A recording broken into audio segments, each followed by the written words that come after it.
자, 오늘 함께 은혜 나누실 말씀입니다. 우리 베드로전서 2장 9절과 10절입니다. 제가 가진 성경책으로는 신약성경 379페이지에 있습니다. 베드로전서 2장 9절 10절입니다. 봉독해 드리도록 하겠습니다. 그러나 너희는 택하신 족속이요 왕같은 제사장들이요 거룩한 나라요 그의 소유가 된 백성이니 이는 너희를 어두운 데서 불러내어 그의 기이한 빛에 들어가게 하신 이의 아름다운 덕을 선포하게 하려 하심이라. 너희가 전에는 백성이 아니더니 이제는 하나님의 백성이요 전에는 긍휼을 얻지 못하였더니 이제는 긍휼을 얻은 자니라. 아멘.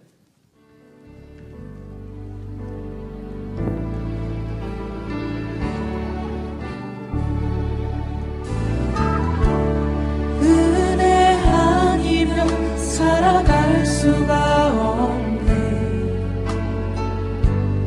호흡마저도 다 주의 것이니 세상 평안과 위로 내게 없어도 예수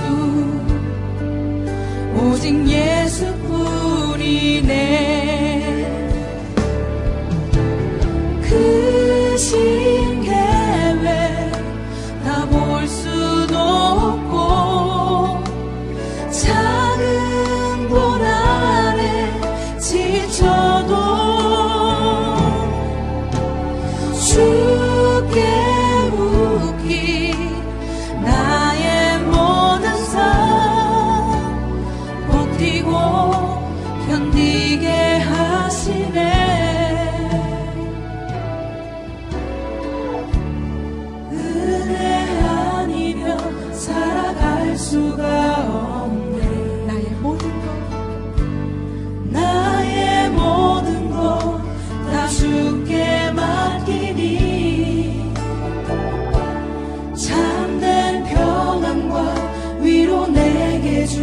주신 주 예수 오직 예수뿐이네 살아갈 수가 없네.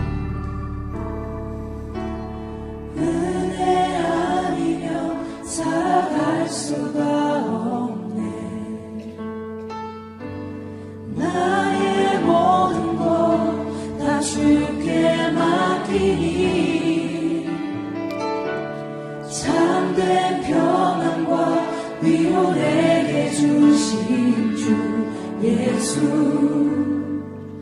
오직 예수뿐이네 오직 예수뿐이네.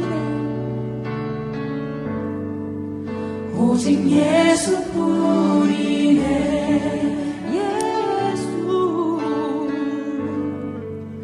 오직 예수뿐이네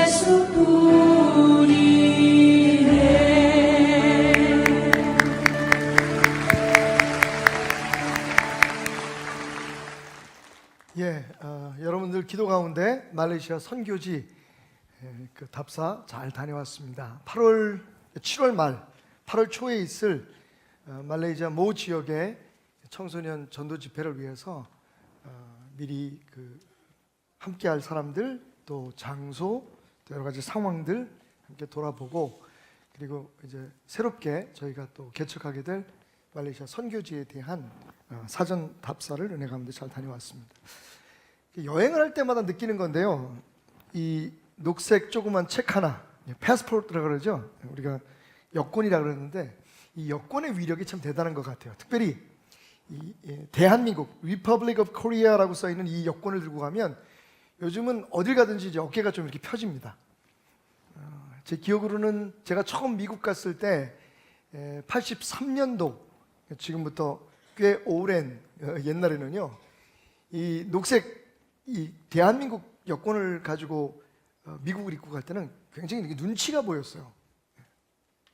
그런데 요번에도 느꼈지만 말레이시아라든지 인도네시아, 또 뭐 캄보디아, 필리핀 이런 데 지역을 가면요. 이 대한민국 여권을 가지고 가면 어깨가 펴집니다. 내가 대한민국의 국민이야. 이라고 하는 그 자부심이 있어요. 왜냐하면 그분들이 대하는 모습이 달라요. 요번에 원래 계획과는 달리 우리 아이가 좀 독감에 걸려가지고 내가 생각할 때는 이건희 목사님 좀 의심스러워.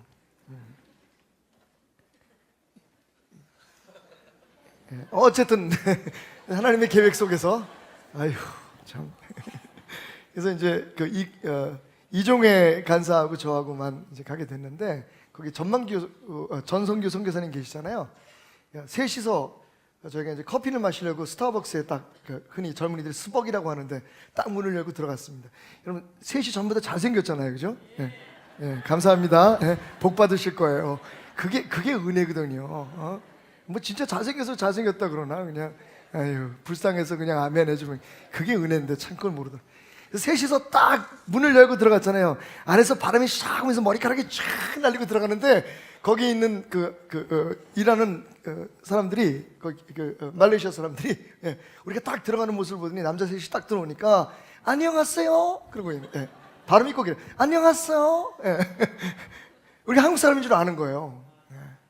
그리고 괜히 우리 커피 마시고 있는데 자꾸 이렇게 쳐다봐요. 내가 정말 나이만 젊었으면 나한테 관심 있나 생각했을 거예요. 그러니까 한국 사람이라는 그 자체가 이 책 하나가 갖고 있는 의미가 대단합니다. 이 여권 안에는 모든 정보가 저에 대한 모든 정보가 다 들어있죠. 깜짝이야, 이 사진이 왜 이런 게 들어가 있네. 이상하게 요즘은 또 여권 사진에 안경을 벗고 찍으라 그래가지고 북한 공작원 같기도 하고. 여기 보면 제 이름, 생년월일, 뭐 국적 이런 것들이 다 들어있잖아요. 근데 사실 이 안에 있는 정보뿐만 아니라 이 여권의 색깔도 중요합니다. 여러분 보시면 참 다양한 색깔들이 있죠. 보통 우리가 ICAO라고 하는 그 국제 민간 항공 기구의 그런 그 권고에 의해서 여권들의 크기는 거의 다 비슷합니다. 근데 색깔들이 달라요. 보면 붉은색, 저는 이제 4가지 종류 생각할 수 있는데 붉은색, 그 다음에 대한민국은 녹색, 그리고 검정색이 있고 파란색이 있고요. 사실은 이 여권 색깔에 약간의 비밀이 있습니다. 붉은 색깔은 주로 공산주의 국가였던 옛날 공산주의, 이제 공산주의 무너졌지만 사회주의 국가들의 배경을 가지고 있는 나라들이 빨간색을 많이 써요. 예. 그리고 녹색은 사실 우리나라 색깔이 녹색이지만 이 녹색은 모슬람 국가에서 이슬람 국가들이 녹색 여권을 많이 씁니다.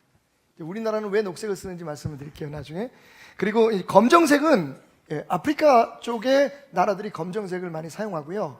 그리고 그 파란색은 그 북미, 남미 쪽이나 혹은 카리브해 연안에 있는 나라들이 파란색을 씁니다. 그래서 보면 이렇게 이 여권의 색깔을 보면 그 사람의 배경이 어딘지 대강 알 수가 있어요. 물론 일본 같이 자기 나라 국기에 있는 태양 색깔을 본따서 빨간색을 쓰고 있고, 우리나라가 녹색을 쓰는 이유는 제가 외교부에 연락을 해봤어요. 궁금해서. 우리 이슬람 국가도 아닌데 왜 녹색을 쓰냐 그랬더니 녹색이 눈에 띄지 않아서 그 주목받지 않으니까 여러 가지 테러 위협에서 조금 안전하다는 이유가 있고, 그리고 그렇게 불편하지 않은 색깔에서 녹색을 쓴다 그래요. 맞는 사람 마음이지 뭐. 사실 이 안에 보면 제가 지난 몇 년 동안 어느 나라에 가서 얼마에 머물렀는지 다 나와 있어요. 그래서 이걸 들고 가면 저에 대한 모든 신분과 또 저에 대한 모든 권리가 이 안에 다 달려 있어요. 지금 우리나라가 한 150국가, 146개 국가를 이 여권을 가지면 갈 수가 있습니다. 미국 같은 경우에는 152개 국가를 갈 수가 있고요. 이 안에는 나에 대한 모든 정보와 나의 정체성이 있는 거죠. 그리고 제가 저로서 가질 수 있는, 대한민국 국민으로서 가질 수 있는 모든 권리가 이 안에 다 들어있습니다. 이걸 잃어버리면 안 되겠죠. 그러면 나를 모르는 사람들이 내가 누구인지 모르기 때문에 상당히 어려움을 겪을 수가 있습니다. 근데 여러분, 사실은 이 여권을 잃어버리는 것보다 더 무서운 게 있어요. 그건 뭐냐면 자기 자신이 누구인지를 잊어버리는 거예요. 실제적으로 그런 일이 있었습니다. 필리핀 그 공항 근처에서 수년 전에 있었던 일이에요. 몇 년 전인데, 그렇게 멀지 않은 어떤 때에 있었던 일인데, 거의 발가벗긴 채로 온몸에 피투성이 된 한 동양 사람이 발견이 된 거예요. 근데 너무 많이 맞아서 의식이 없었습니다. 그러니까 어느 나라 사람인지 모르는 거예요. 신분을 알아야 이 사람을 어떻게 처리할 수가 있어가지고 병원에 입원을 시켜놓고 응급처치를 하고 그 사람이 누군지를 알아보는데 도저히 알아볼 수가 없었어요. 지문을 찍어도 지문이 안 나오는 겁니다. 그래서 그냥 정말 불쌍한 상태로 그냥 누워 있었던 거죠. 이 사람이 깨어나긴 했는데 말을 못하는 거예요. 그리고 무엇보다 중요한 건 자기가 누군지를 생각을 해내지 못했습니다. 근데 얼마 있지 않아서 그 사람이 누군지가 밝혀지는 순간이 왔어요. 이 사람을 공격하고 그 사람의 모든 것들을 훔쳐갔던 강도가 중요한 물건들을 빼고 여권이 들어있는 찢어진 가방을 쓰레기통에다 버렸는데 그게 몇 달 만에 발견이 된 거예요. 보니까 거기에 녹색 대한민국 여권이 들어있었고 그 사람의 신분에 대한 모든 게 나와 있었어요. 그 사람이 가서 얘기를 해줍니다. 경찰이. 당신은 대한민국 국민이고 당신의 이름은 뭡니다. 본인이 몰라요. 끔찍한 일이죠. 근데 여러분, 생각해보면 자신을 모르는 병, 자신을 모르는 그런 현상, 자맹증이라고 표현할까요? 글자를 모르면 문맹, 색깔을 잘 구분을 못하는 사람을 생맹, 컴퓨터를 못하는 사람을 자기 자신을 모르는 사람이 자맹이에요. 신조어입니다. 내가 누군지를 모르는 거예요. 내가 그리스도 안에서 내가 예수를 믿는데 하나님의 사람이 되었는데 분명히 성경은 그리스도 안에서 나는 이제 더 이상 옛사람이 아니고 새로운 피조물이 됐다, 뉴 크리에이션이 됐다고 얘기를 하는데 내가 누군지 모르는 거예요. 내가 어떤 권리를 가지고 있는지 모르는 거예요. 세상이 나를 어떻게 대접해야 하고 내가 세상 앞에 어떤 사람으로 살아야 되는지를 모르는 거예요. 이 자맹증이죠. 그런데 참으로 안타까운 것은 이 시대의 많은 그리스도인들이 오늘 이 자리에 있는 우리들을 포함해서 세상 속에서 살아갈 때 우리가 누군지를 정확히 아는 사람이, 그리스도 안에서 우리의 정체성을 제대로 알고 살아가는 사람이 별로 없다는 거예요. 어떤 문제가 있을까요? 내가 누군지 모르면, 내가 어떤 능력을 가지고 있는지, 내가 어떤 권리를 가지고 있는지 모르면 당연히 세상 속에서 그 권리를 주장할 수 없겠죠. 내가 어떤 능력을 가지고 있는지 모르면 그 능력을 어떻게 사용할지 모르겠죠. 내가 뭘 할 수 있는지를 모르는 거예요. 자, 내가 어떤 능력을 가지고 있고 어떤 권리를 가지고 있는지 모르면 당연히 내가 이 세상에서 무엇을 하며 살아야 할지 모르는 거예요.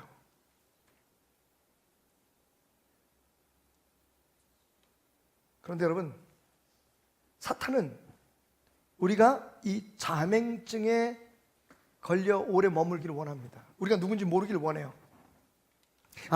한 가지 사탄에 대해서, 마귀에 대해서 여러분에게 드릴 말씀이 있습니다. 이건 정확한 정보예요. 사탄은 창조할 수 있는 능력이 없습니다. 오직 온 우주 만물을 창조하시고 죄 속에서 영원히 멸망할 수밖에 없는 우리들을 새 사람으로 창조하실 수 있는 분은 하나님밖에 없으신 줄 믿으시기 바랍니다. 사탄 자신이 하나님의 피조물이에요. 피창조물이란 말이죠. 그러니까 자기 스스로 무엇을 창조할 수 없어요, 하나님처럼. 그런데 뭘 잘하느냐? 하나님이 창조해 놓으신 것을 무너뜨리는 건 잘해요. 하나님이 창조해 놓으신 질서, 하나님이 창조해 놓으신 그 사랑의 관계를 무너뜨리는 건 사탄의 전문 분야라는 거죠. 그 사탄의 전문 분야 중에 하나가 뭐냐? 우리가 누구인지 모르고 살게 만드는 거예요. 교회 나오는데, 목사가 됐는데, 장로가 됐는데, 집사가 됐는데, 내가 어떤 권리를 가지고 있고 하나님 안에서 내가 어떤 사람이 되었고 어떤 능력이 있고, 그래 내가 이 세상에서 어떻게 살아야 되는지 그걸 모르게 만드는 거예요. 다른 말로 얘기하면 우리의 spiritual identity, 우리의 영적 정체성을 혼란에 빠지게 만드는 겁니다. 그래서 세상에서 살면서 하나님의 사람인데 세상 사람하고 별로 다르지 않게 살아요.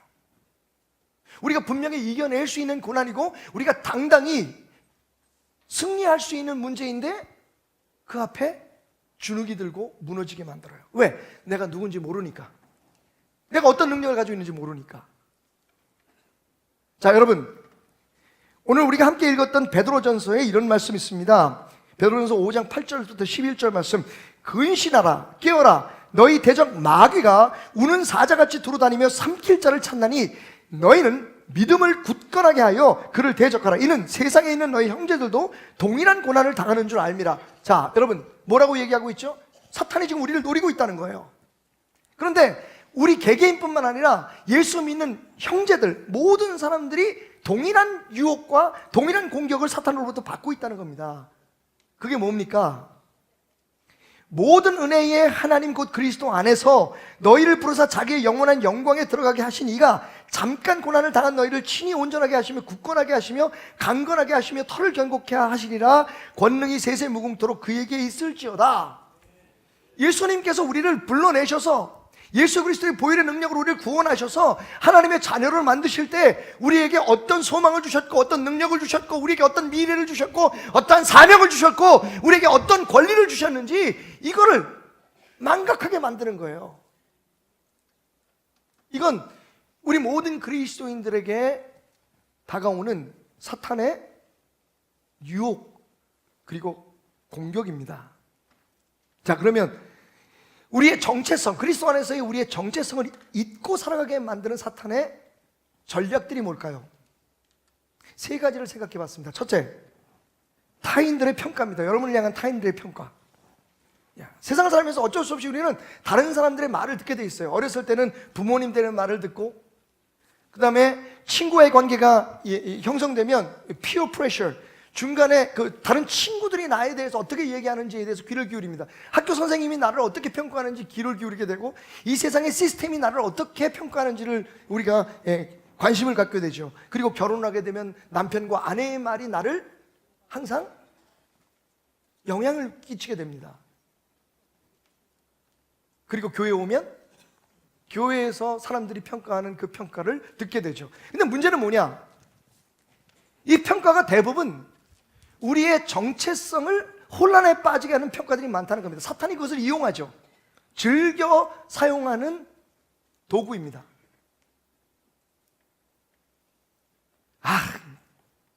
이 공부를 못해서 이거 나중에 어떻게 살래? 야, 너 그렇게 게으르면 너 거지 돼. 얘는 정말 앞길이 깜깜하네. 너 세상에 왜 태어났니? 당신은 도대체 제대로 하는 게 없어. 여태까지 당신이 나를 위해서 해준 게 뭐가 있어? 아, 저 사람은 정말 교회에 나오는 거야, 뭐 하는 거지? 크리스찬이야, 뭐야? 왜 저렇게 산대? 아, 저 사람은 사업하면 안 될 것 같아. 저는 망할 것 같은데. 여러분, 이런 소리들이 내가 그리스도 안에서 영원히 변치 않는 하나님의 자녀로서 가지고 있는 정체성에 대해서 의심을 갖게 하는 거예요. 그래, 나는 못해, 나는 안 돼, 나는 할 수 없어. 사람들이 다 그렇게 얘기하잖아. 여러분, 사탄은 그 소리에 귀를 기울이게 함으로써 우리가 어떤 사람인지를 잊어버리게 만듭니다. 두 번째 사탄이 즐겨 사용하는 전략적인 무기는요, 지난날에 우리의 상처와 실패한 경험들이에요. 우리 모두는 예수님을 알든지 알지 못하든지 살아오면서 우리 스스로 안게 되는 상처가 있어요. 의도적으로든지 의도적이 아니었든지 간에 지난날의 실패의 경험들이 있단 말이에요. 그리고 우리가 진짜 잘못해서 겪는 어려움도 있어요. 근데 그런 경험들이 우리로 하여금 그런 경험에도 불구하고 예수 안에서 이미 하나님의 사람, 예수 그리스도의 친구, 예수 그리스도의 능력 있는 그런 사람이 되었다는 사실을 망각하게 만들어요. 분명히 성경은 너희는 그리스도 안에서 새로운 피조물이 되었다고 얘기하는데 우리의 머릿속과 우리의 생각 속에는 옛날 생각이 항상 가득 차 있어요. 그래서 무슨 새로운 일을 하려고 하면 그리스도인답게 살려고 하면 에이, 안 돼. 해봤잖아. 너 옛날에 생각 못하니? 너 그래서 누구한테 창피당했었잖아. 그 상처 아직도 네 안에 있는데, 그 기억이 아직도 남아있는데. 사탄은 우리의 상처와 실패한 경험들을 자꾸만 우리 안에 되살리게 해서 그리스도 안에서 우리가 새로운 피조물이 되었고 우리가 그리스도 안에서 새로운 정체성을 갖게 되었다는 사실을 잊게 만들어요. 마지막 세 번째는 사탄이 문화와 특별히 미디어, TV 혹은 인터넷 등을 통해서 우리의 그리스도인의 정체성을 뭉개버립니다. 텔레비를 보니까 거기 있는 사람 다 잘생겼어. 다 잘 살아. 비교해보면 나는 정말 아무것도 아닌 것 같아. 여러분 아시죠? 텔레비에 나오는 사람들이 입는 옷은 전부 다 협찬이에요. 자기 옷 아닙니다. 타고 다니는 차도 다 상표를 가렸지만 장사하기 위해서 스폰하는 회사에서 빌려준 차입니다. 그 사람들이 사는 집은 저도 몇 번 가봤어요. 저 평창동에 빌려주는 집이에요. 그런데 우리 눈에는 뭐 어떻게 보냐, 저 정도 살아야지 대한민국에 잘 사는 사람이 축에 들어가는 것 같아. 저 정도는 생겨야지 어디 가서 대접받는 것 같아. 드라마라든지 아니면 모든 그런 그 미디어에 등장하는 모든 장면들을 보면 정말 사람들이 다 특별해 보이는 나는 아닌 거거든요. 그러니까 주눅이 들어요. 나는 왜 이렇게 태어났을까? 나는 왜 이렇게. 맞습니다, 여러분. 분명히 세상에는 잘난 사람도 있고 못난 사람, 부자도 있고 가난한 사람, 많이 배운 사람도 그렇지 않은 사람도 있어요. 근데 중요한 건 그리스도 안에 있는 우리들은 그리스도인으로서 다 동일한 정체성이 주어졌다는 겁니다. 그런데 세상적인 문화나 미디어들은 자꾸만 그것을 우리에게 오해하게 만들어요. 교회에 나와서도 다 같은 그리스도인인데 어떤 사람은 진짜 괜찮은 그리스도인 같고 어떤 사람은 아닌 것 같고, 뭔가 큰 일을 기여하고 뭔가 좀 교회에 큰 그런 지위에 있으면 직분 같은 것도 마찬가지예요. 여러분, 그 자체는 우리의 사명을 뜻하는 것이지 그리스도 안에서 우리의 정체성을 얘기하는 건 아니에요. 얼마 전 한 목사님이 쓰신 글을 보고 제가 잠시 제 자신의 모습을 돌아보고 우리 교회를 돌아본 적이 있었습니다. 대한민국 교회의 목회자, 목사님들, 리더들은 1%예요. 99%는 성도예요. 그런데 한국 교회는 목사 중심으로 이끌어 가져가요. 잘못된 거죠? 99%가 주인이 돼야지, 물론 주인은 예수님이시지만 목사 한 사람에 의해서 교회가 모두 다 집중되고 모든 것들이 이끌어져 가는 것은 잘못된 것이라고 하는 그 연세 되신 목사님의 외침이, 근데 그분도 목회하실 때 그런 얘기 안 하셨어. 은퇴하고 나니까 그래. 아이 치사하게. 근데 감사한 건 나는 목회하면서 그 소리를 들은 거야. 이걸 내가 어떻게 받아들이냐에 따라서 정말 하나님이 원하시는 것이 무엇인지를 제가 실천할 수 있느냐 그렇지 않느냐가 결정되는 거예요. 성도들이 그걸 용납해요. 여러분, 목회자를 존경하고 영적 지도자로서 따르는 것은 좋지만 목회자 한 사람의 생각과 목회자의 한 사람의 비율을 맞추기 위해서 교회가 운영되는 건 심각한 문제라고 생각해요. 그게 하나님의 나라라고 할지라도. 근데 우리는 거기에 따라가는 것이 하나님의 뜻인 것으로 생각해요. 우리가 어떤 사람인지 모르는 거예요. 여기서 있는 목사나 여러분이나 예수 그리스도 안에서 우리는 같은 정체성을 가지고 있는 사람이라는 걸 잊지 마십시오. 단지 하나님께서 제게 여러분들을 하나님의 나라로 이끌어갈 수 있는 인도자로, 가이드로서의 거지 같은 직분을 맡으셨을 뿐이지 잘해도 잘한 걸 모르겠어. 저는 항상 후회해요. 여러분, 진짜 문제는 목회자가 목회자로서의 권위를 내려놓는 게 아니라 평신도의 권리를 내려놓을 수 있어야 되는 겁니다. 평신도답게 살아야 되는 거예요. 다른 얘기로 하면 그리스도인 다움이 무엇인지를 알아야 된다는 거예요. 그래야 그게 좋은 교회예요. 목사님들이 저래서 그렇게 얘기할 게 아니라 평신도들이 이래야 라고 스스로 주님 안에서 자신들의 위치를 찾아가고 성장하려고 노력할 때, 목사는 목사대로 또 목사는 이래야지, 거기에서 뭐가 돼야지, 평신도는 이래야 돼, 평신도들은 목회자인데 목사는 이래야 돼, 서로의 정체성을 이야기해서 서로의 사명을 이야기하면 혼란에 빠질 수밖에 없어요. 여러분, 그러면 어떻게 해야 될까요? 성경이 우리에게 말하는 우리의 정체성을 발견해야죠. 이 여권 안에 있는 내가 나예요. 이 안에 있는 대한민국 국민으로서의 권리가 제 권리예요. 마찬가지입니다. 여러분, 우리는 사탄이 우리에게 얘기해주고 세상이 우리에게 얘기해준 것에 귀를 기울이면 안 돼요. 우리는 성경이, 하나님의 말씀이 우리에게 뭐라고 얘기하는지를 들어야 합니다. 그리스도로 말미암아 내가 어떤 사람이 되었는지 성경이 우리에게 말해준 그것이 바로 나입니다. 그리스도인이 된 나의 정체성이에요. 오늘 여러분 주목하십시오.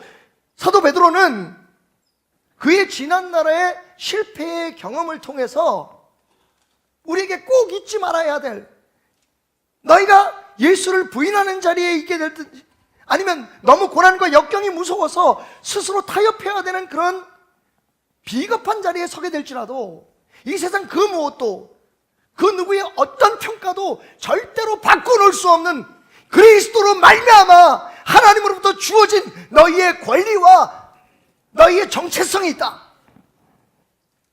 그게 뭡니까? 오늘 9절 말씀입니다. 너희는 택하신 족속이요, 아멘. 왕같은 제사장들이요, 아멘. 거룩한 나라요, 아멘. 그의 소유관된 백성이니, 아멘. 이제는 너희가 국류를 얻은 자리라, 아멘. 10절 말씀이에요. 이게 바로 우리의 핑거프린트예요. 이게 바로 우리 하늘나라의 여권에 적혀있는 우리의 신분이요, 우리의 권리예요. 택하신 족속, 왕같은 제사장, 거룩한 나라, 소유가 된 백성, 그리고 긍휼을 얻은 자. 할렐루야. 오늘 여러분이 그리스도로 말미암아 얻은 이 놀라운 특권과 여러분 자신의 모습을 되찾는 날이 되기를 주님의 이름으로 축원드립니다. 자, 그러면 이 5가지의 핑거프린트, 5가지의 우리의 정체성, 그 하나하나의 의미는 무엇일까요? 그것을 우리에게 알려주기 위해서 이건희 목사님 말씀 전해주시겠습니다.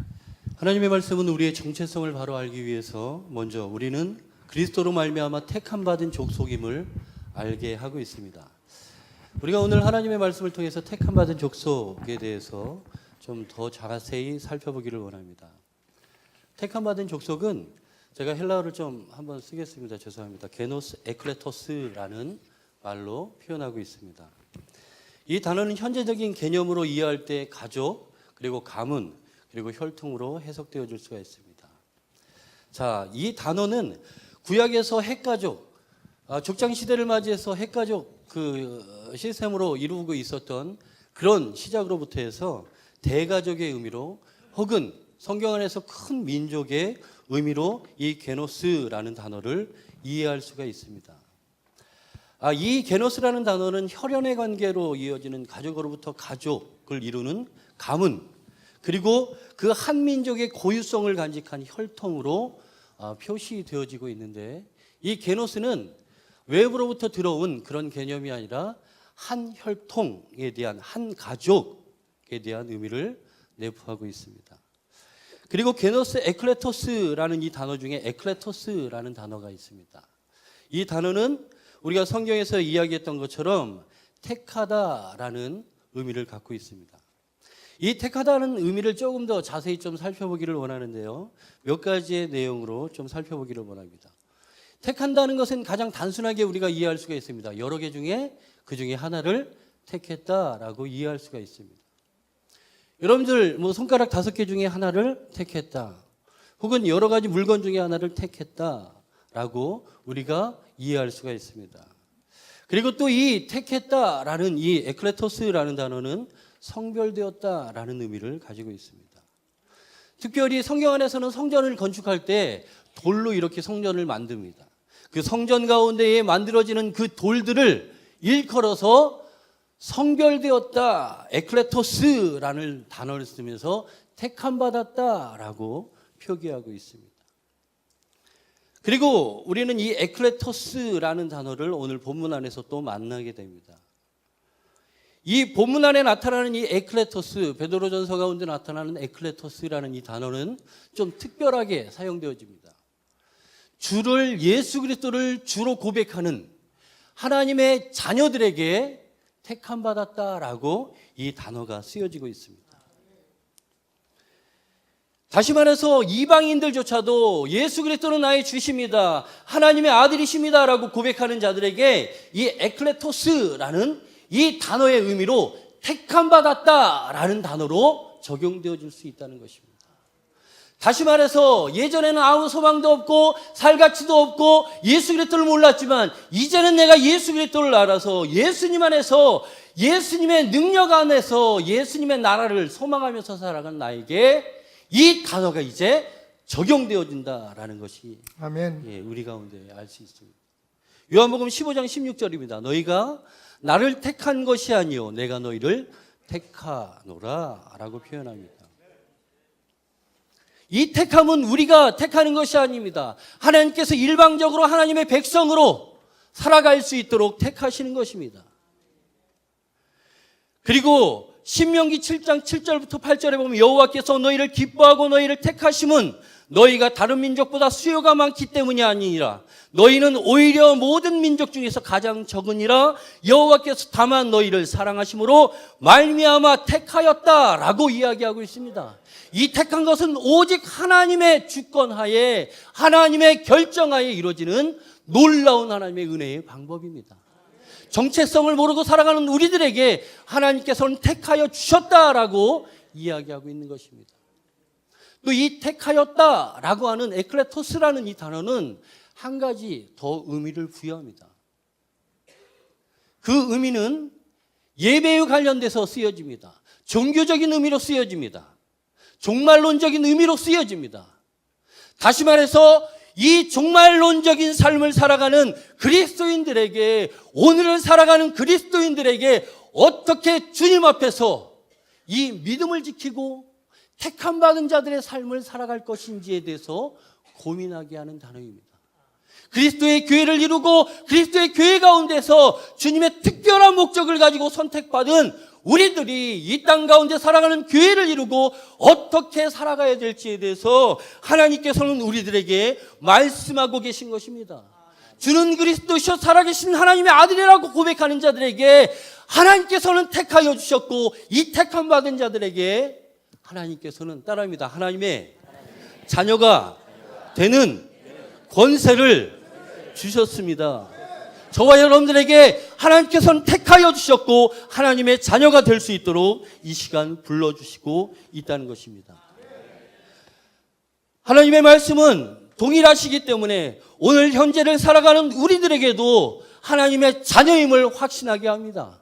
예수 그리스도를 주로 고백하고 하나님의 아들로 고백하는 저와 여러분들에게 하나님께서는 놀라운 은혜로 하나님의 자녀임을 알게 하십니다. 우리의 정체성은 하나님의 자녀가 되었다는 것입니다. 우리가 마지막으로 한번 따라서 외치면서 마치겠습니다. 한번 따라합니다. 우리는 하나님의 자녀가 되었습니다. 우리 한 번만 더. 우리는 하나님의 자녀가 되었습니다. 한 번만 더. 우리는 하나님의 자녀가 되었습니다. 할렐루야. 아멘. 아멘. 성령은 또 우리에게 밝히 말씀하십니다. 우리는 그리스도로 말미암아 왕 같은 제사장이 되었다고 말씀하십니다. 너희는 왕 같은 제사장들이다. 그냥 제사장도 아니고 왕 같은 제사장이라는 것입니다. 우리는요, 이 말을 좀 더 심도 있게 좀 파헤쳐 볼 필요가 있습니다. 헬라 원문에 보니까요, 이 왕 같은 제사장이란 말이요, 바실레이온 히에라튜마라고 합니다. 이 왕의, 왕 같은, 왕족의, 왕자다운이라는 말로 쓰여진 이 바실레이온, 이 형용사입니다. 이 왕이라고 하는 그 권세는요, 하나님 이외에는 터치할 수 없는 권세입니다. 이 세상에서 어느 누구도 터치할 수 없는 권세가 주어졌다는 것입니다. 그런데 그것이 제사장이라는 것입니다. 제사장이란 말로 쓰여진 이 히에라튜마라는 말은요, 한 개인의 어떤 제사장을 의미하는 것이 아니라 제사장의 직책을 의미합니다. 이 제사장의 직책을 부여하신 분이 누구냐는 거예요. 이것은 바로 하나님이시라는 것입니다. 다시 말해서 왕 같은 제사장은 하나님께서 세우시고 하나님께서 만드시고 하나님께서 그 권위와 권세를 부여한 직책이라는 것입니다. 왕으로서 하나님을 섬기는 제사장직이든지 아니면 왕의 존귀를 부여받은 제사장직을 의미한다는 것이죠. 얼마나 좋은 것입니까? 그 좋은 것을 바로 우리에게 허락하셨다고 오늘 말씀하고 계십니다. 여러분, 하나님 예수님 믿습니까? 있습니까? 믿습니까? 그렇다면 여러분은 왕 같은 제사장인 것을 믿으셔야 합니다. 우리가 왕 같은 제사장이 된 이유가 성경에 밝히 적혀 있습니다. 이유가 뭐냐면요, 바로 예수님께서 그렇게 하셨다는 것입니다. 예수님이 뭘 하셨냐면요, 예수님이 대제사장이 되셔서, 그리고 거기에다가 속죄 제물이 되셔서 그분의 제사가 하나님 앞에 나아가 단번에 제물이 되심을 통해서 우리와 하나님 사이를 만나게 해주셨다는 것입니다. 그래서요, 예수님이 이 제사를 드리시는데 히브리서 10장은 담대하게 말합니다. 그가 거룩하게 된 자들을 한 번의 제사로 영원히 온전케 하셨느니라. 다시는 짐승의 피가 필요 없고 다시는 진설병이 필요 없고 오직 예수 그리스도로 말미암아 끝났다는 거예요. 그런데 그분이 우리를 제사장이라고 부르십니다. 그것도 왕 같은 말입니다. 왕 같은 제사장이 된 이유를 또 요한계시록에는 이렇게 말씀합니다. 요한계시록 1장 5절 6절에 충성된 증인으로 죽은 자들 가운데서 먼저 나시고 땅의 임금들의 머리가 되신 예수 그리스도로 말미암아 우리에게 은혜와 평강이 너희에게 있기를 원하노라. 우리를 사랑하사 그의 피로 우리 죄를 우리의 죄에서 회방하시고 그의 아버지 하나님을 위하여 우리를 나라와 제사장으로 삼으신 그에게 영광과 존귀가 세세토록 있기를 원하노라. 누가 우리를 그렇게 세우셨습니까? 예수 그리스도께서 하셨어요. 예수님이 제사를 드리시고 예수님이 그렇게 세우셨어요. 나라가 되게 하시고 제사장이 되게 말입니다. 요한계시록 20장 6절에도 또 말씀합니다. 둘째 사망이 그들 다스리는 권세가 없고 도리어 그들이 하나님과 그리스도의 제사장이 되어 천년 동안 그리스도와 더불어 왕노릇하리라. 이미 하나님은 계획하셨습니다. 저와 여러분들을 완벽한 왕 같은 제사장으로 말입니다. 자, 여러분이 그렇게 되었다면 여러분에게는 바로 그 왕 같은 제사장의 특별한 권세가 주어진 것입니다.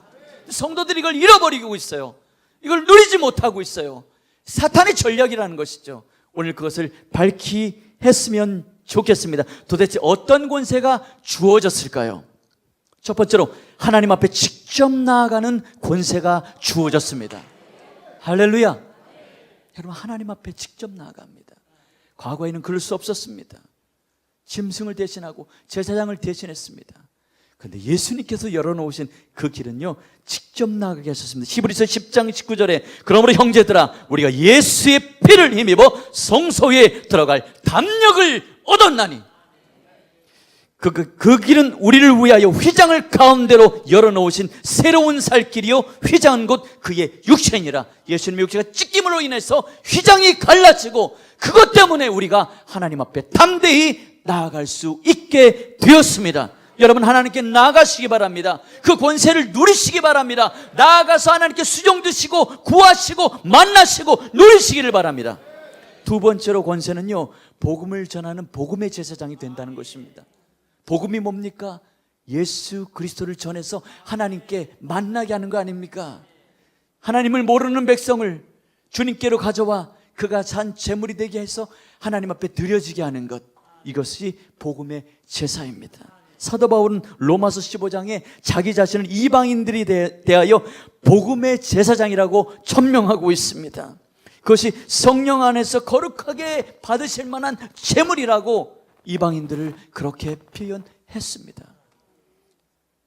저와 여러분 눈앞에 잃어버린 자들이 보입니다. 저와 여러분 눈앞에 불신자들이 있습니다.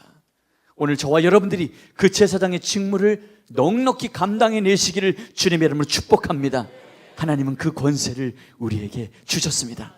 세 번째로 하나님께서 우리에게 주신 권세는요, 하나님이 기뻐하시는 영적인 제사를 드릴 수 있는 권세를 주셨습니다. 로마서 12장 1절에 그러므로 형제들아 내가 하나님의 모든 자비하심으로 너희를 권하노니 너희 몸을 하나님이 기뻐하시는 거룩한 산 제물로 드리라. 하나님을 기쁘시게 하는 제사를 드리는 제사장들입니다. 왕 같은 제사장들은 하나님을 기쁘시게 하는 제사를 드릴 수 있는 권세를 가지고 있습니다. 어떻게 해요? 우리 몸으로. 우리 몸은 나 자신입니다. 우리 몸은 나의 삶의 영역입니다. 우리 몸은 나의 전 인격, 나의 전 삶입니다. 다시 말해서 여러분의 모든 삶과 여러분의 모든 인생과 여러분의 모든 물질이든 건강이든 여러분 자신을 하나님의 기뻐하시는 제물로 드릴 수 있는 특권이 있다는 것입니다. 보잘것없어 보여도 못나 보여도 하나님이 그렇게 허락하셨고 세우셨고 그 권세를 주셨기에 왕같은 제사장이 된 것을 믿으시기를 주님의 이름으로 축원합니다. 저를 따라 선포해 주십시오. 나는 권세 있는 사람입니다. 나는 권세 있는 사람입니다. 나는 권세 있는 사람입니다. 할렐루야. 아멘. 우리는 그리스도로 말미암아 택하신 족속, 왕 같은 제사장이 될 뿐만이 아니라 거룩한 나라가 되었습니다. 그런데 우리가 먼저 주목해야 될 단어가 있습니다. 바로 거룩이라는 단어입니다. 이 거룩이라는 단어처럼 그리스도인에게 부담스러운 단어도 흔치 않을 것입니다. 우리 성경에 460번이나 이 거룩이 등장하는데 이 거룩이 마치 흠도 없고 가장 정결하고 완전한 성결을 뜻하는 그러한 의미가 짙기 때문일 것입니다. 그런데 이 거룩이라는 단어는 히브리어로 코데시, 헬러어로는 하기오시나라 얘기하는데 이게 파생되어져서 이 카도시는 거룩한, 신령한이라는 뜻이 되고 카다시는 분리되다, 성별되다라고 하는 뜻이 있습니다. 보편적으로 거룩이라는 것은 하나님의 속성으로 구별되었다라고 하는 의미로 많이 쓰여지게 됩니다. 즉 세상, 죄와 분리되어 구별되고 옛사람과 분리되어진 그러한 사람임을 뜻하게 된다는 것입니다. 그런데 우리가 총체적으로 이 거룩을 이해할 때에 이 거룩은 하나님의 속성으로 하나님께만 사용되어져야만 합니다. 그런데 오늘 본문에서 말하는 것처럼 또 예수 그리스도께서 우리를 거룩하다라고 말씀하고 있다는 것입니다. 인간 스스로는 절대 거룩해지거나 성스러워질 수가 없습니다.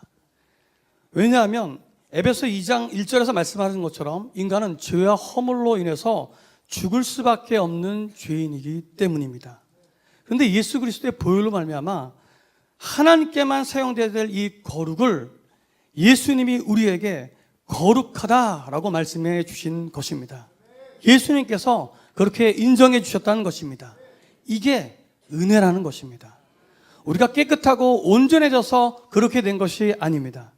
예수 그리스도의 보혈을 통해서 예수 그리스도의 옷을 입고 있기에 거룩하다고 인정해 주심을 잊지 않는 저와 여러분들이 되었으면 좋겠습니다.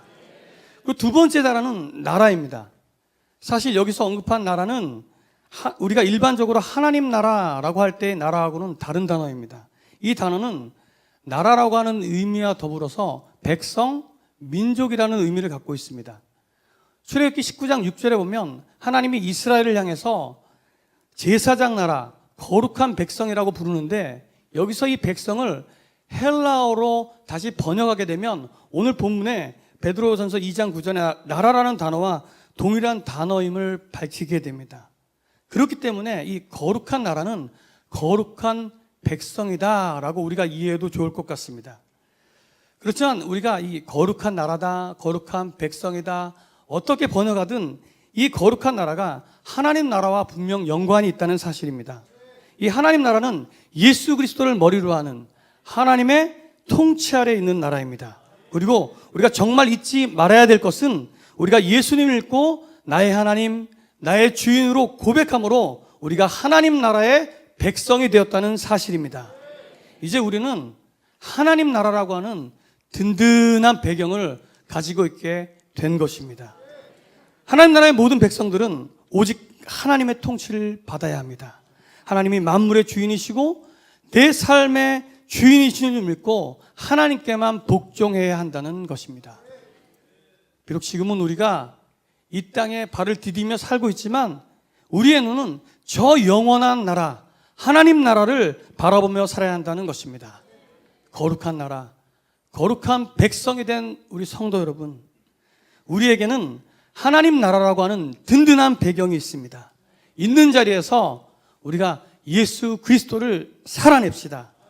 그 자리에서 묵묵히 그렇지만 당당하게 우리가 살아낼 때에 저 세상이 우리 거룩한 나라 된 우리의 모습을 보면서 하나님께 영광을 돌리게 될 것입니다. 우리는 거룩한 나라, 거룩한 백성입니다. 또 우리를 거룩한 나라라고 부르신 예수 그리스도 하나님 나라가 우리에게 있음을, 든든한 백이 우리에게 있음을 잊지 말아야 될 줄로 믿습니다. 자, 저를 따라서 이렇게 선포합시다. 나에겐 든든한 백이 있다. 나에겐 든든한 백이 있다. 우리 한 번만 더 선포합시다. 나에겐 든든한 백이 있다. 아멘. 우리는 그리스도로 말미암아 택하신 족속, 왕같은 제사장, 거룩한 나라가 되었을 뿐만 아니라 그리스도로 말미암아 하나님의 소유된 백성이 되었습니다. 아멘. 예수님은 자신의 백성을 죄에서 구원하시려고 십자가 위에서 대속의 제물이 되어 주셨습니다.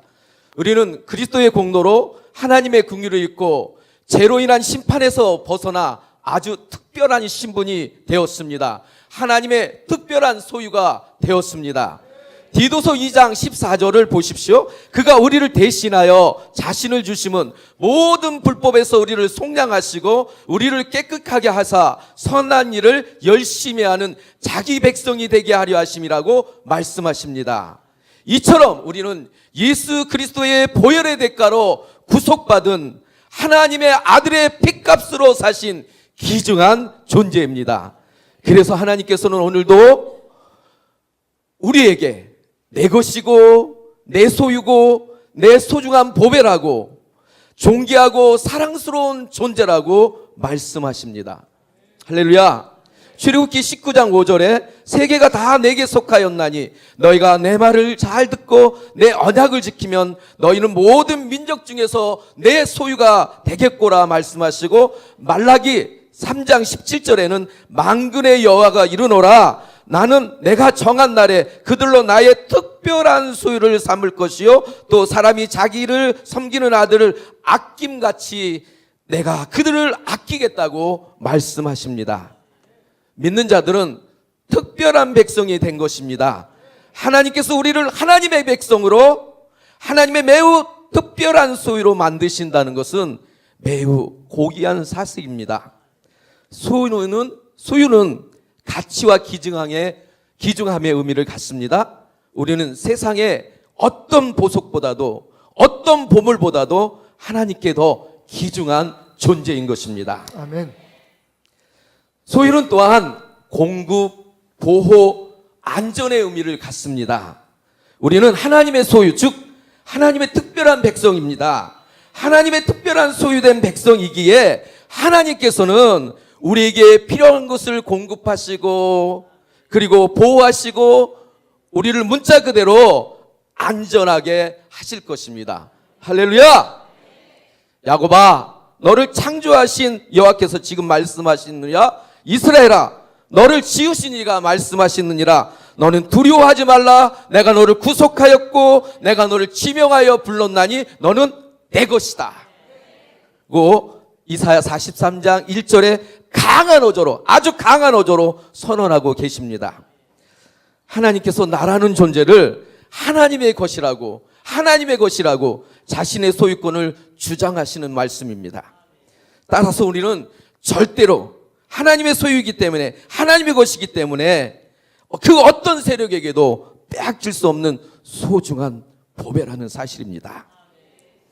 하나님께서요, 우리 한 사람에게 너는 내 것, 너는 내 소유라고 하시는 말씀을 통해서 나라는 존재를 얼마나 끔찍히 아끼시는지, 얼마나 소중하고 귀하게 여기시는지를 우리는 기억해야 될 것입니다. 우리가 낙심하지 말고 좌절하지 말고 언제나 자신을 격려하면서 살아가야 할 이유가 여기 있습니다. 하나님의 소유된 백성은 자신에게 소유권이 있는 것이 아니라 하나님께 있으므로 먹든지 마시든지 무엇을 하든지 다 하나님의 영광을 위해 살아가야 합니다. 예수 그리스도로 말미암아 하나님의 소유된 존재요 백성임을 분명히 알았다면 하나님께서 저와 여러분들을 이토록 특별한 백성으로 삼으신 뜻을 깨달아 그 목적의 삶을 살아가길 주님의 이름으로 축원합니다. 따라 선포하겠습니다. 나는 가장 소중한 존재입니다. 예수 그리스도로 인하여 나는 가장 소중한 존재입니다. 예수 그리스도로 인하여 나는 가장 소중한 존재입니다. 나는 가장 소중한 존재입니다. 나는 가장 소중한 존재입니다. 아멘. 할렐루야. 세계 1차 대전이 끝나고 난 후에 전쟁에 참여했던 많은 프랑스 병사들이 기억상실증에 걸렸습니다. 고향으로 돌아오는데 자기 집이 어딘지, 자기 자신이 누구인지를 알 수 없었던 겁니다. 프랑스 정부는 여러 가지 방법을 통해서 그들이 누구인지를 알게 하기 위해서 애써보았지만 더 큰 혼란에 빠질 수밖에 없었습니다. 그때 한 사람이 말했습니다. 이들이 자신이 누구인지를 알게 할 수 있는 사람들과 만날 수 있도록 하자. 친구들과 가족들이 찾아올 수 있도록 프랑스 파리에 만남의 광장을 만들자라고 제안을 했고, 그 제안은 받아들여서 마침내 기억상실증에 걸린 많은 전쟁 후유증을 앓고 있는 병사들과 그 친구들 가족들이 만날 수 있는 장이 열렸습니다. 행사가 있던 날, 자기가 누구인지 기억하지 못하는 병사들은 단상에 올라서 오열하며 울부짖었습니다. 제가 누구인지 알고 있는 사람이 있습니까? 제발 제가 누구인지 알려주십시오. 제가 누구인지 알려줄 사람이 아무도 없습니까? 여러분, 얼마나 다행한 일입니까? 우리는 그렇게 외치지 않아도 됩니다. 이미 성경은 우리가 누구인지를 말하고 있기 때문입니다. 저와 여러분은 택하신 족속입니다. 하나님의 가족이라는 거예요. 할렐루야. 하나님의 자녀가 되었다는 겁니다. 저와 여러분은 왕 같은 제사장입니다. 이 세상 그 누구도 가질 수 없는 하나님 앞에 직접 나가서 우리의 소원과 우리의 마음을 아뢰일 수 있는 권세가 주어졌고, 세상 사람들에게 생명을 부여할 수 있는 할렐루야 권세가 주어졌다고 성경은 우리에게 말하고 있습니다. 우리는 거룩한 나라입니다. 여러분, 대한민국 백성만 돼도 어디 가면 떳떳한데, 우리가 하나님 나라의 백성이 되었다고, 거룩한 나라로 내가 너희를 인정했다고 말씀하시니, 여러분, 우리의 배경을 알고 세상을 향해서 담대히 나아가십시오. 그리고 성경은 말합니다. 너희는 소유된 백성이다. 하나님의 거라는 겁니다. 얼마 전 마이클 조던이라고 한 그 은퇴한 농구 선수의 운동화가, 냄새나고 신을 수도 없는 그 운동화가 1,000만 원이 넘는 가격에 팔렸다는 이야기를 들었습니다. 여러분, 썩어도 그 주인이 누구인지, 냄새가 나도 그 주인이 마이클 조던이면 여러분 1,000만 원, 2,000만 원의 가치가 있는 겁니다. 여러분, 우리의 소중한 가치는 누가 우리를 소유하고 있느냐에 달려 있는 거죠. 오늘 성경은 말합니다. 너희는 내가 소유한 백성이다. 내 거다. 여러분, 그래서 우리는 소중한 겁니다. 지금까지 말했던 이 네 가지의 우리의 신분과 권리는요, 우리가 얻은 것이 아니에요. 우리가 얻을 수 있는 것이 아닙니다. 돈 주고 살 수 있는 것도 아니고, 아무리 열심히 노력한다고 해서 이 땅에서 주어지는 것이 아닙니다. 오늘 목사님들이 말씀하셨듯이 은혜로 말미암아 우리에게 주어진 특권입니다. 여러분, 이제 그 누구도 이 특권을 앗아갈 수 없습니다. 여러분들에 대해서 부정적으로 얘기하고 여러분이 못났다고 얘기하는 그 누구도 여러분 안에 있는 그리스도 안에서 취득한 얻어진 이 신분, 이 권리를, 이 권세를 해할 수 없습니다. 여러분의 남편도, 여러분의 부인도, 여러분의 친구도, 이 세상의 그 어떤 것도 여러분이 하나님의 사람이라는 것을 무시하게 만들 수 없습니다. 여러분은 하나님의 사람입니다. 세상이 변하고 여러분이 어떠한 상황에 처할지라도, 세상에서 말하는 것처럼 성공한 사람이 될지라도, 아니 실패한 사람이 될지라도, 여러분은 예수 그리스도의 사람, 하나님의 소유, 그의 거룩한 나라라는 이 사실이 변하지 않는다는 것을 알고 살아야 됩니다. 주눅들지 마십시오. 힘을 내십시오. 이것을 우리에게 깨닫게 해주시는 하나님의 은혜는 긍휼을 얻은 자다라고 하는 마지막 신분에서 나타나고 있습니다. 따라합시다. 나는 긍휼을 얻은 자다. 여러분, 긍휼이라는 단어는요, 짧게 말씀드리면 라하밈, 히브리 말로 엄마의 자궁을 말합니다. 긍휼을 얻었다는 것은 엄마 뱃속에 품긴 아이와 같이 사랑을 받고 있다는 겁니다. 여러분 상상해 보십시오. 여기 이렇게 조그만 점 하나, 생명 있는 점 하나가 여러분 팔과 다리가 생기고 가슴이 뛰기 시작하고 머리가 작동하기 시작하고 온전한 사람이 될 때까지 그 엄마의 자궁 속에서 그 어린 생명은 천국을 누리는 겁니다. 아무것도 안 해도 그 엄마의 자궁에 품겨서 그 모든 연약함과 부족함과 심지어는 사람같이 보이지도 않는 그런 모든 것들이 다 품겨지고 쌓여지고 자라나고 덮어지고 온전한 인간이 될 때까지 기다려주고 아껴주는 것이 엄마의 아기보작입니다. 하나님은 말씀하십니다. 택한 족속, 왕같은 제사장, 거룩한 나라, 소유된 백성, 이 모든 권리와 신분을 누리게 하기 위해 나는 나의 아기보자기 속에 너희를 품었다. 이전에 너희는 내 자궁 밖에 존재였지만 이제는 내 자궁 안에 생명이 되었다. 겉으로 보기에는 부족한 것 같고 연약한 것 같고 심지어는 스스로 판단하기조차도 내가 무슨 왕같은 제사장, 내가 무슨 하나님의 족속. 그러나 나는 말한다. 나는 네가 그 신분을 찾을 때까지 내 무한한 사랑, 조건 없는 사랑으로 기다리고 덮어주고 너를 지켜주리라. 이제 오른손을 드십시오. 제가 보니까 치매 방지를 위해서 내 이름이 뭔지 주소가 뭔지 자꾸만 외우게 하더라고요. 여러분, 영적 치매, 자맹증에서 벗어나기 위한 훈련을 시작합니다. 하루에 깨어날 때, 잠잘 때마다 한 2-3번씩만 하세요. 엄지손가락부터 시작. 나는 하나님의 자녀다. 나는 권세가 있다. 나의 배경은 대단하다. 나보다 소중한 존재는 없다. 나는 무조건적인 하나님의 사랑을 받고 있다. 할렐루야. 다시 손을 펴십시오. 나는 하나님의 자녀다. 나는 권세가 있다. 나의 배경은 대단하다. 나보다 소중한 존재는 없다. 나는 무조건적인 사랑을 받고 있다. 다시 한번 외칩니다. 나는 하나님의 자녀다. 나는 권세가 있다. 나의 배경은 대단하다. 나보다 소중한 사람 있으면 나와봐. 나는 무조건적인 하나님의 사랑을 받고 있다. 할렐루야. 그것이 나다. 그것이 바로 나다. 그것이 나도 바로 나다. 여러분, 세상 앞에 당당하십시오. 교회 안에서 여러분의 직분 중요하지 않습니다. 그것은 일하라고 주어진 것입니다.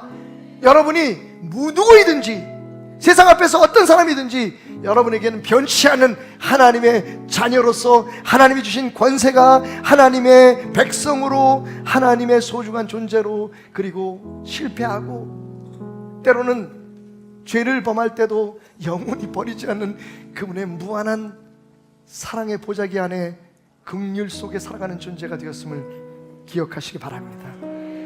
우리 이렇게 함께 고백하겠습니다. 은혜 아니면 살아갈 수가 없네. 호흡마저도 다 주의 것이니 세상 평안과 위로 내겐 없어도 예수, 오직 예수뿐이네.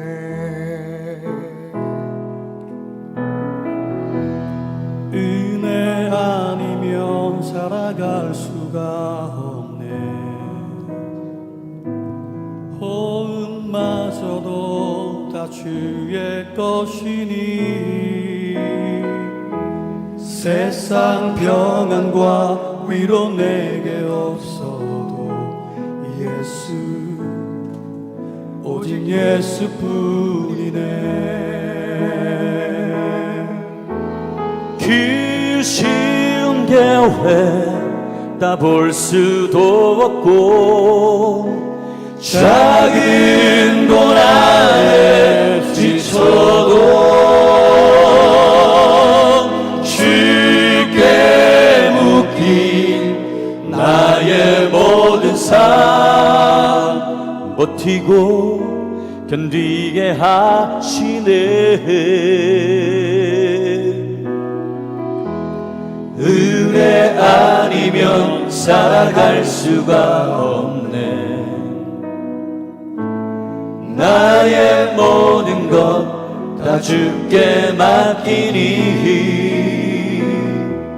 참된 평안과 위로 내게 주신 주 예수, 오직 예수뿐이네. 그 신계획 나 볼 수도 없고 작은 고난에 지쳐도 주께 묶인 나의 모든 삶 버티고 견디게 하시네.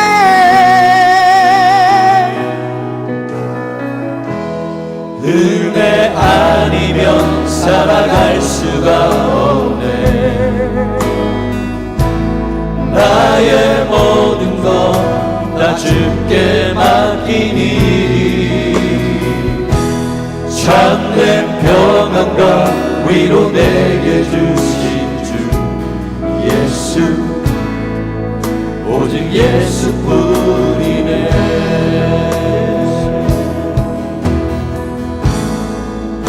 오직 예수뿐이네.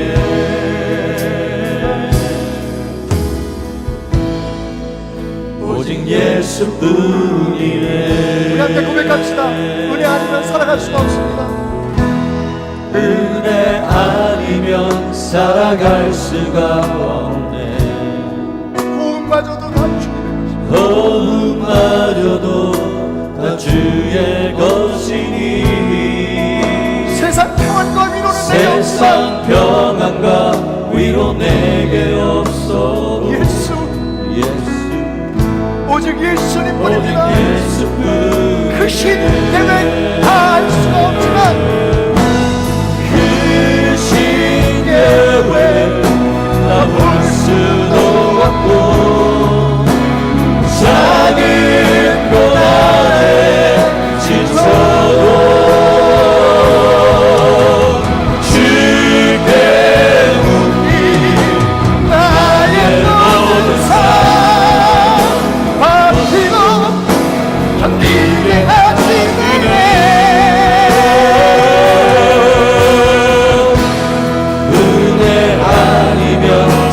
나갈 수가 없네. 아멘. 나의 모든 것 다 주께 맡기니 참된 평안과 위로 내게 주시는 예수, 오직 예수뿐이네.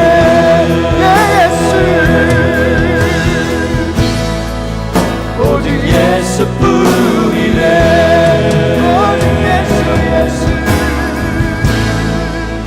오직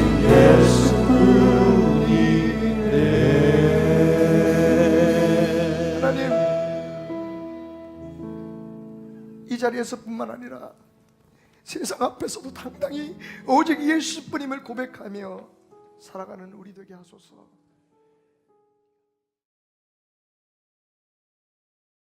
할렐루야. 우리 하나님께 영광의 박수로 이 시간 귀한 예배의 문을 활짝 열겠습니다. 오늘도 이 시간 내 입술을 열어 주님을 찬양하기를 원합니다. 주 안에 있는 나에게 딴 근심이 없음을 이 시간 고백합니다. 주님을 찬송하며 할렐루야를 외치며 이 시간 귀한 예배의 문을 활짝 열기 원합니다. 주 안에 있는 나에게 딴 근심이 있으랴 십자가 밑에 나가 내 짐을 풀었네. 주 안에 있는 나에게 주 안에 있는 나에게 딴 근심이 있으랴 십자가 밑에 나가 내 짐을 우리 한 번 더 고백합니다. 주 안에 있는 나에게 주 안에 있는 나에게 딴 근심이 있으랴 십자가 밑에 나가 내 짐을 풀어 주님을 찬송하면서 주님을 찬송하면서 할렐루야 할렐루야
올려드립니다.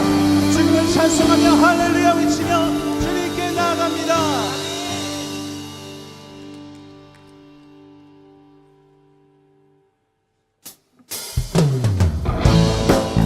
오늘도 이 시간 주님 앞에 귀한 믿음을 붙잡고 이 시간 나아가기를 원합니다.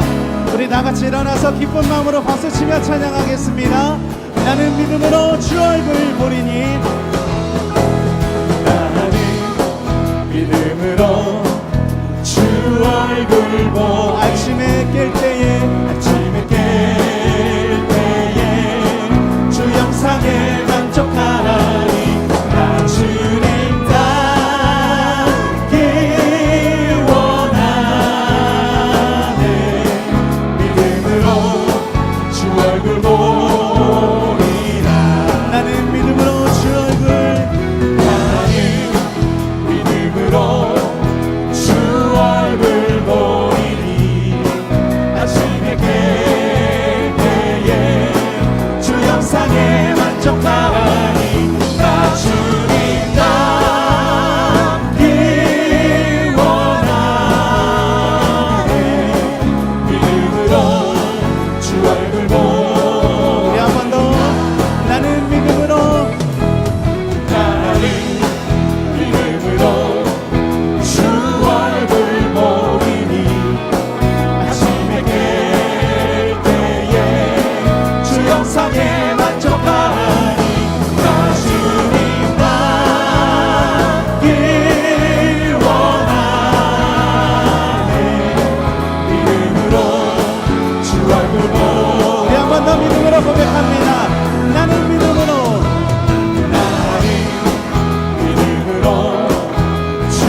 찬송임을 고백합니다.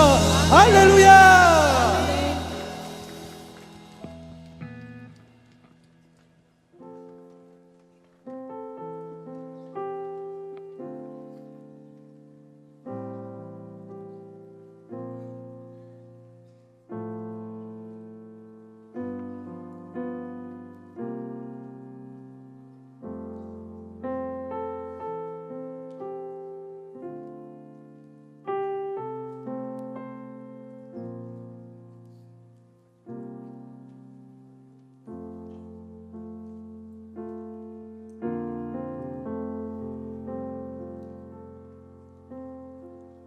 오늘 이 시간 이 예배 가운데 모인 우리 베델의 모든 성도들은 은혜 아니면 살아갈 수 없음을 주님 앞에 고백합니다.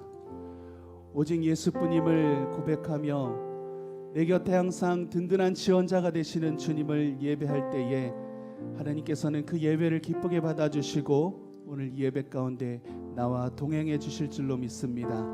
동행해 주심과 같이 또한 돌아갈 때에 나의 손을 굳건히 잡으며 이번 한 주간도 승리하며 쓰러지지 않는 귀한 담대함과 은혜를 주실 줄로 믿습니다. 오직 예수뿐임을 고백하며 은혜 아니면 살 수 없음을 고백하며 우리 시간 주님을 예배하겠습니다.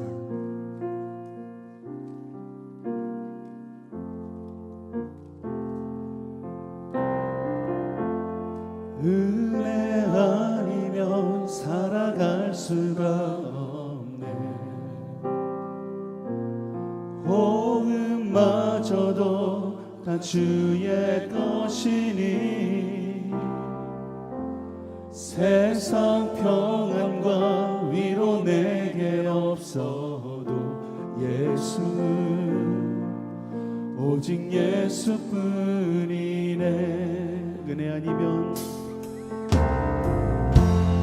은혜 아니면 살아갈 수가 없네. 호흡마저도 다 주의 것이니 세상 평안과 위로 내게 없어도 예수 오직 예수뿐이네. 우리 한 번 더 고백합니다. 은혜 아니면 은혜 아니면 살아갈 수가 없네. 호흡마저도 다 주의 것이니 세상 평안과 위로 내게 줬어도 예수 오직 예수뿐이네. 그 신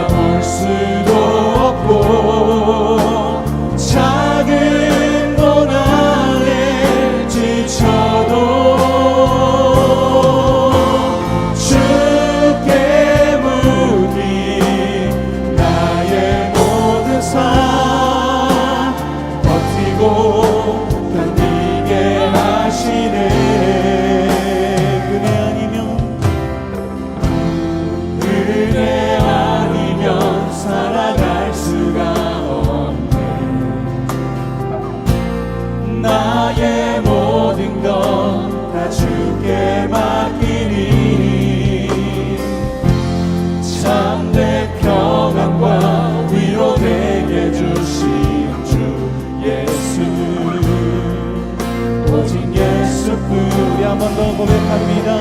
은혜 아니면 살아갈 수가 없네. 은혜 아니면 살아갈 수가 없네. 호흡마저도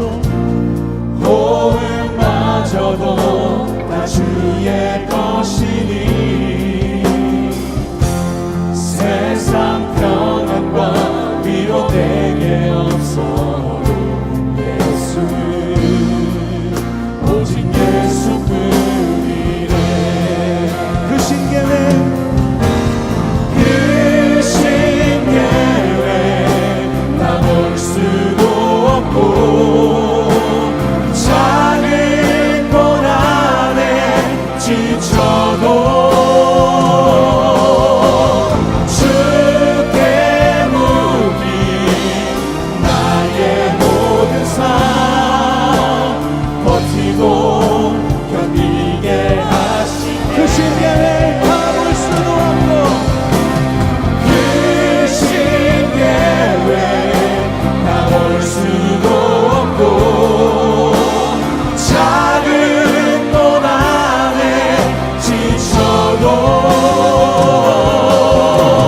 주께 묻기 나의 모든 삶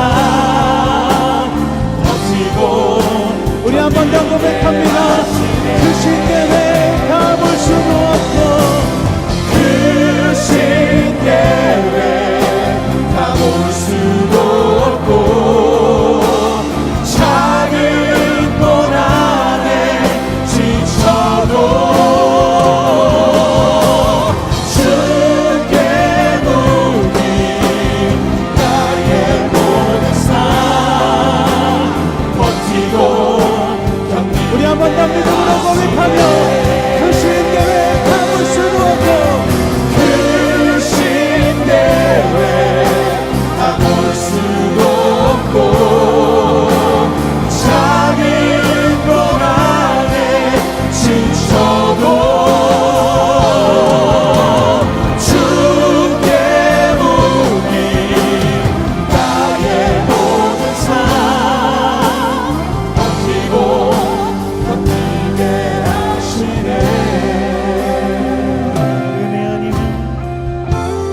은혜 아니면 살아갈 수가 없네. 나의 모든 것 나의 모든 것 다 주께 맡기니 참된 평안과 위로 내게 주신 주 예수 오직 예수뿐이네. 은혜 아니면 살아갈 수가 없네. 은혜 아니면 살아갈 수가 없네. 나의 모든 것 다 주께 맡기니 참된 평안과 위로 내게 주신 주 예수 오직 예수뿐이네. 오직 예수뿐이네. 오직 예수뿐이네. 오직 예수 오직 예수뿐이네. 할렐루야. 우리 주님께 영광의 박수로 이 시간 귀한 예배의 문을 열기를 원합니다. 오직 예수 오직 예수 오직 예수를 고백합니다.